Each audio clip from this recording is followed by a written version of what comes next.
आज के इस सेशन में हम लोग यूपीपीसीएस प्री परीक्षा 2021 के क्वेश्चन पेपर को सॉल्व करेंगे। यह पेपर आयोग के आंसर के द्वारा पूर्णतः मिलाया गया है। आइए शुरुआत करते हैं। पहला क्वेश्चन है, निम्नलिखित में से कौन सी एक नदी भारतीय गंगा नदी बेसिन का हिस्सा नहीं है? तो इसका जो करेक्ट आंसर होगा वो होगा ऑप्शन डी, जोग नदी। अगला क्वेश्चन है, विश्व युवा कौशल दिवस 2021 का विषय थीम क्या था? तो इसका जो करेक्ट आंसर होता है वो होता है option A, young people and skills. अगला क्वेश्चन है, निम्नलिखित में से कौन सा एक युग्म सुमेलित नहीं है? तो 4 पौनों के नाम दिए गए हैं और उससे जुड़े हुए स्थान का जिक्र किया गया है। तो इसका जो करेक्ट आंसर होता वो होता ऑप्शन डी, शामल, ऑस्ट्रेलिया। तो शामल जो है वो ऑस्ट्रिया में नहीं है, बाकी सब लेविस स्पेन में है, ब्रिक फिल्डर ऑस्ट्रेलिया में है और ब्लैक रोलर जो है वो उत्तरी अमेरिका में है। अगला क्वेश्चन है, निम्नलिखित में से कौन सा संविधान संशोधन अधिनियम जीएसटी वस्तु एवं सेवा कर नियमों के कार्यान्वयन के लिए आवश्यक प्रावधान करता है?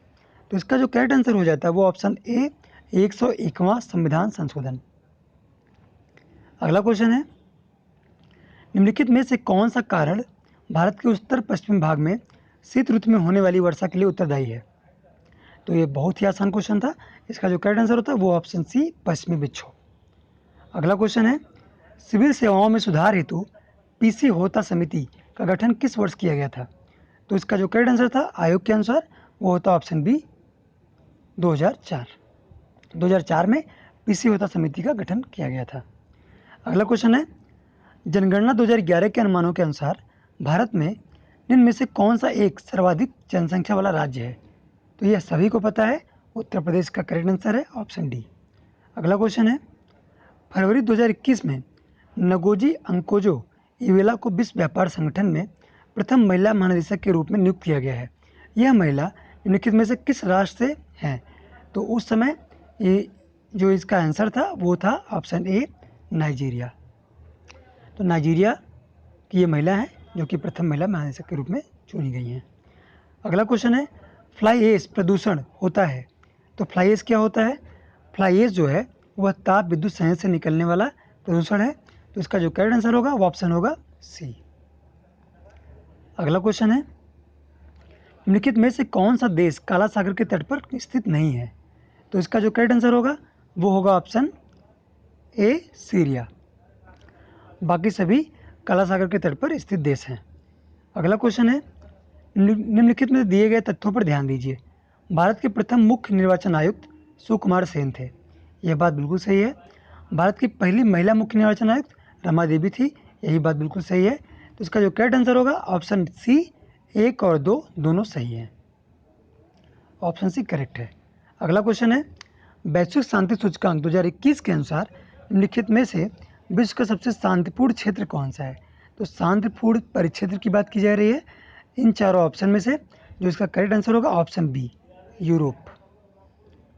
अगला क्वेश्चन है, निम्नलिखित में से कौन सा युग्म सही सुमेलित नहीं है? इसका जो करेक्ट आंसर होगा ऑप्शन बी, बोर्नियो।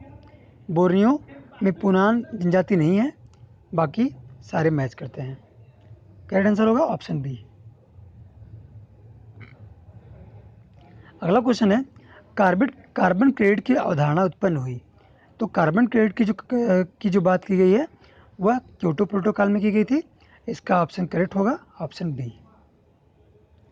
अगला क्वेश्चन है, निम्नलिखित में से कौन सा भारत के प्रथम वित्त आयोग का अध्यक्ष था?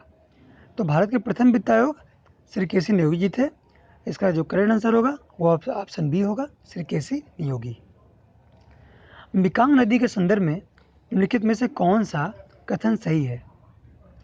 तो इस नदी का उद्गम तिब्बत के पठार से है और यह नदी डेल्टा दक्षिण कम्बोडिया में स्थित है।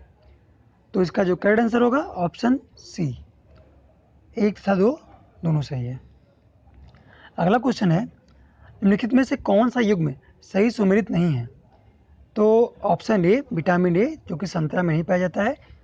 इसके अलावा कई सारे फलों में पाया जाता है, जैसे पपीता भी है। तो विटामिन ए संतरा में नहीं पाया जाता, संतरा में विटामिन सी पाया जाता है। तो इसका जो करेक्ट आंसर होगा ऑप्शन ए, जो कि मैच नहीं है। सामान्य दृष्टि के लिए निम्नलिखित में से कौन सा विटामिन आवश्यक होता है। तो समान दृष्टि के लिए जो प्रमुख विटामिन है उसका जो एक आंसर होगा वो होगा ऑप्शन डी, रेटिनॉल। अगला क्वेश्चन है, नीति आयोग द्वारा प्रकाशित SDG India index and dashboard 2020-21 के अनुसार निम्नलिखित में से कौन सा राज्य एसडीजी संबंधित अपने प्रदर्शन में देश के शीर्ष 5 राज्यों में सम्मिलित नहीं था? तो इसका जो करेक्ट आंसर था वह था गुजरात। यह 2020-21 के डेटा के अनुसार है, तो गुजरात सही था। अगला क्वेश्चन है, निम्नलिखित में से किस वर्ष में भारत सरकार द्वारा पर्यावरण परीक्षण अधिनियम पारित किया गया? यह क्वेश्चन दोबारा रिपीट हुआ है 22 में भी, और इसका जो करेक्ट आंसर होगा ऑप्शन बी, 1986। अगला क्वेश्चन देखते हैं, निम्नलिखित में से कौन सा युग्म सही सम्मिलित नहीं है? संस्थान के बारे में दिया गया है और उनके अवस्थी के बारे में बात की गई है। तो जो केंद्रीय सस्य सावानिकी अनुसंधान संस्थान है वह बांदा में नहीं है। इसका जो करेक्ट आंसर होगा ऑप्शन सी। अगला क्वेश्चन है, 2011 की जनगणना के अनुसार किस राज्य का जनसंख्या घनत्व सबसे कम था? तो आप सभी को पता होगा सबसे कम जो जनसंख्या घनत्व है वह अरुणाचल प्रदेश का है। यहाँ पर जनसंख्या घनत्व मात्र 17 है। इसका जो करेक्ट आंसर होगा ऑप्शन बी। अगला क्वेश्चन है, बाटुलिज्म क्या है? जो बाटुलिज्म है वह भोज पदार्थ से होने वाला संक्रमण है। इसका जो करेक्ट आंसर होगा ऑप्शन ए। अगला क्वेश्चन है, सॉरी उपरोक्त 23 का जो आंसर होगा वो होगा ऑप्शन डी, जल जनित विषैलापन। अगला क्वेश्चन है, भारतीय संविधान के अंतर्गत निम्नलिखित में से कौन सा मौलिक कर्तव्य नहीं है? तो इसमें जो करेक्ट आंसर होगा वो होगा आम चुनाव में मतदान। यह मौलिक कर्तव्य में शामिल नहीं है, और मौलिक कर्तव्य से जुड़ा हुआ क्वेश्चन 2022 प्री में भी आया था।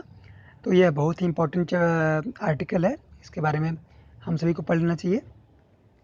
इसका जो करेक्ट आंसर होगा ऑप्शन ए। अगला क्वेश्चन है, विद्युत विभव के संदर्भ में निम्नलिखित कथनों में से कौन सा कथन सही है?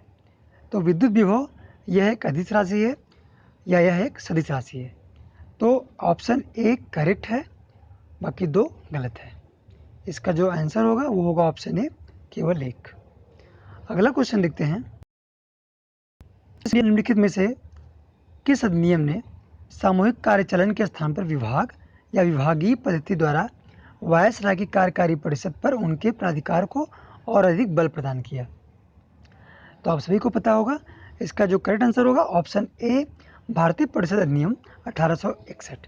और भारतीय परिषद अधिनियम 1861 में ही पोर्टफोलियो प्रणाली भी आई थी। इसका जो करेक्ट आंसर होगा वो ऑप्शन ए होगा। अगला क्वेश्चन है, निम्न दो कथन दिए गए हैं जिनमें से एक को अभिकथन 1 और दूसरे को कारण आर से परिभाषित किया गया है। अभिकथन ए है, मानव शरीर अपने लिए आवश्यक सभी विटामिनों का संश्लेषण कर लेता है। यह बात सही है। कारण है, शरीर के उचित विकास के लिए विटामिन अनिवार्य होते हैं। यह भी बात सही है। तो अभिकथन 1 जो है वो गलत है, कारण आर सही है। इसका जो करेक्ट आंसर होगा वो ऑप्शन डी, ये गलत है किंतु आर सही है। अगला क्वेश्चन है, भारत के राष्ट्रपति के संबंध में या उसके विशेष अभिभाषण के संदर्भ में निम्नलिखित में से कौन सा कथन सही है? तो इसका जो करेक्ट आंसर होगा वो होगा ऑप्शन ए, केवल एक सही है, बाकी दो गलत है। ऑप्शन ए करेक्ट है, ऑप्शन ए। अगला क्वेश्चन है, निम्नलिखित में से कौन सा अन्य तीनों की तुलना में ज़्यादा सूर्य की रोशनी परावर्तित करता है? तो इसका जो करेक्ट आंसर होगा वो होगा रेत का रेगिस्तान। सॉरी, इसका जो करेक्ट आंसर होगा वो होगा ऑप्शन सी, ताज़ा बर्फ से ढकी भूमि। जो ताजे बर्फ से ढकी भूमि होती है वहाँ पर सूर्य की रोशनी की परावर्तित होने की जो दर है वो सर्वाधिक है। तो इसका जो करेक्ट आंसर हो जाएगा वो होगा ऑप्शन सी।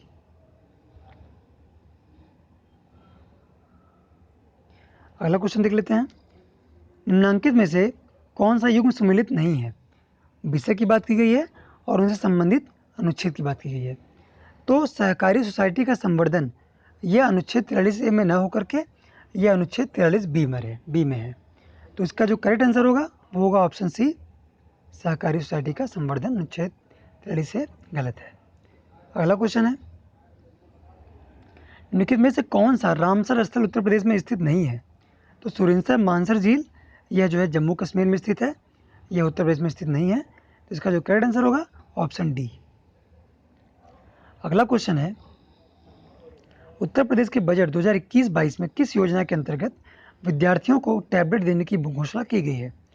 तो इसका सही आंसर जो होगा वो ऑप्शन ए है। मुख्यमंत्री अभ्युदय योजना के तहत सभी विद्यार्थियों को टैबलेट देने की बात की गई है। Option A correct. अगला क्वेश्चन है, भारत में आपदा प्रबंधन के लिए राष्ट्रीय आपदा प्रबंधन डिवीजन गृह मंत्रालय में एक नोडल डिवीजन है। राष्ट्रीय आपदा प्रबंधन प्राधिकरण का प्रधान अध्यक्ष कौन होता है? तो आप सभी को पता होगा, राष्ट्रीय आपदा प्रबंधन का प्राधिकरण का जो प्रधान अध्यक्ष है वो होगा प्रधानमंत्री। ऑप्शन ए करेक्ट है। निम्नलिखित में से किसकी उपस्थिति के कारण रक्त में ब्लू बेबी सिंड्रोम होता है? तो इसका जो करेक्ट आंसर होगा ऑप्शन डी, नाइट्रेट की कमी से। नाइट्रेट की कमी से या उसकी उपस्थिति के कारण नाइट्रेट की उपस्थिति के कारण ही रक्त में ब्लू बेबी सिंड्रोम नामक रोग होता है। अगला क्वेश्चन है, फयादुल फवाद नामक पुस्तक शेख निजामुद्दीन औलिया की बातचीत का विवरण है, इसका संकलन किया था।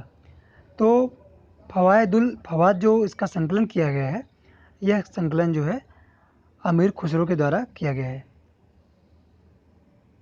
इसका जो करेक्ट आंसर होगा ऑप्शन बी। अगला क्वेश्चन है, भारतवर्ष में खारे पानी की सबसे बड़ी झील है। भारतवर्ष मतलब भारत देश में, तो भारत देश में खारे पानी की सबसे बड़ी झील चिल्का है। इसका जो करेक्ट आंसर होगा ऑप्शन ए। अगला क्वेश्चन है, पूंजी निर्माण के संदर्भ में कौन सा कथन सही है? तो पूंजी निर्माण के संदर्भ में पहला कथन सही है और दूसरा कथन गलत है। ऑप्शन ए करेक्ट है। अगला क्वेश्चन है, संघीय बजट 2021-22 के अनुसार वित्त मंत्री ने कृषि ढांचा एवं विकास सेस के नाम से एक नया कर प्रस्तावित किया है। यह कर कितने उत्पादों पर लगाया जाएगा? तो यह कर जो है 29 उत्पादों पर लगाया गया था। इसका जो करेक्ट आंसर था वो था ऑप्शन डी।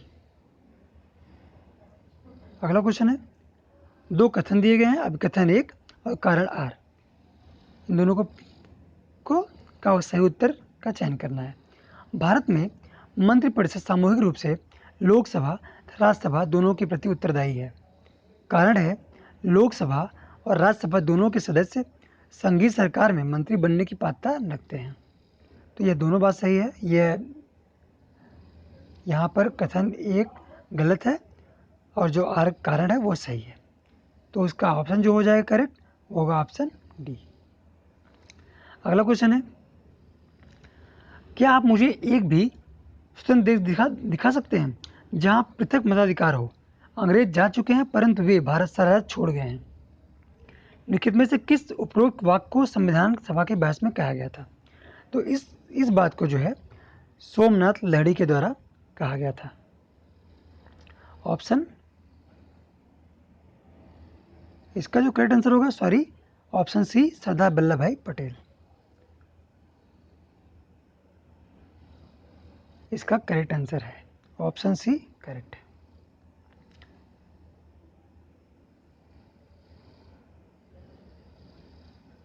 अगला क्वेश्चन है, विश्व ओजोन दिवस मनाया जाता है, तो इसका जो करेक्ट आंसर होगा ऑप्शन सी, 16 सितंबर को। ऑप्शन सी करेक्ट है। अगला क्वेश्चन है, निम्नलिखित में से किस कुल के पौधे में टापा कपड़ा बनाया जाता है? तो टापा कपड़ा जो है वह एस्क्लेपिएडेसी नामक जो है कुल का पौधा है जिसमें टापा कपड़ा बनाया जाता है। इसका जो करेक्ट आंसर होगा ऑप्शन ए। आइए अगला क्वेश्चन देख लेते हैं।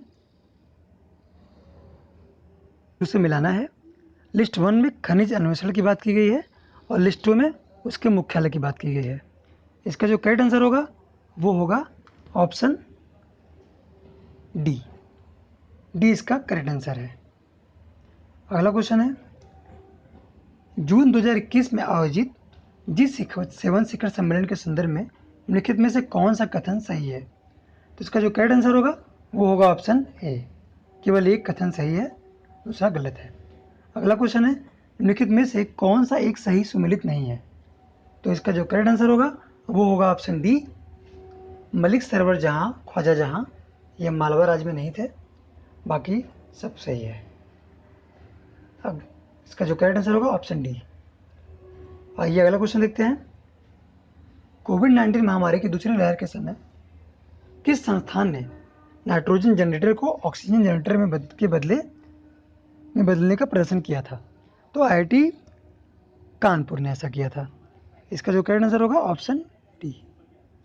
अगला क्वेश्चन है, उत्तर प्रदेश स्वामी विवेकानंद ऐतिहासिक पर्यटन यात्रा योजना 2021 को उत्तर प्रदेश सरकार ने धार्मिक यात्रा के लिए निम्नलिखित किस व्यक्तियों के लिए आरंभ की गई है? तो यह जो यात्रा थी, उत्तर प्रदेश स्वामी विवेकानंद ऐतिहासिक पर्यटन यात्रा, यह मजदूरों के लिए आरंभ की गई थी। इसका जो करेक्ट आंसर होगा ऑप्शन डी। अगला क्वेश्चन है, निम्नलिखित में से कौन सी योजनाएं उत्तर प्रदेश में बजट 2021-22 में शामिल की गई हैं?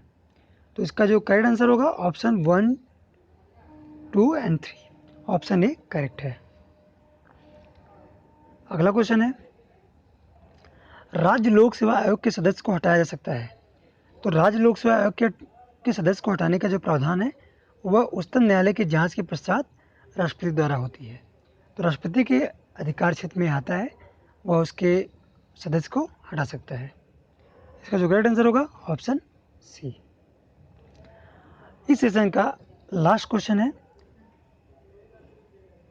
भारत में थोक मूल्य सूचकांक यानी कि WPI के आंकड़े निम्नलिखित में से कौन सा संस्थापन कार्यालय जारी करता है? तो इस क्वेश्चन का जो आंसर हो जाएगा वो हो जाएगा ऑप्शन बी, वाणिज्य एवं उद्योग मंत्रालय। ऑप्शन बी इसका करेक्ट है। आज के सेशन में बस इतना ही। बाकी अगले सेशन में हम लोग 50 क्वेश्चन सॉल्व करेंगे और एक सेशन फिर होगा। कुल मिला के 3 सेशन में हम लोग 150 क्वेश्चन को सॉल्व करेंगे। तो आज के सेशन में इतना ही। अगर आपको ये क्वेश्चन डिबेट अच्छा लगा तो आप इसको लाइक कीजिए और सब्सक्राइब कीजिए। Thank you.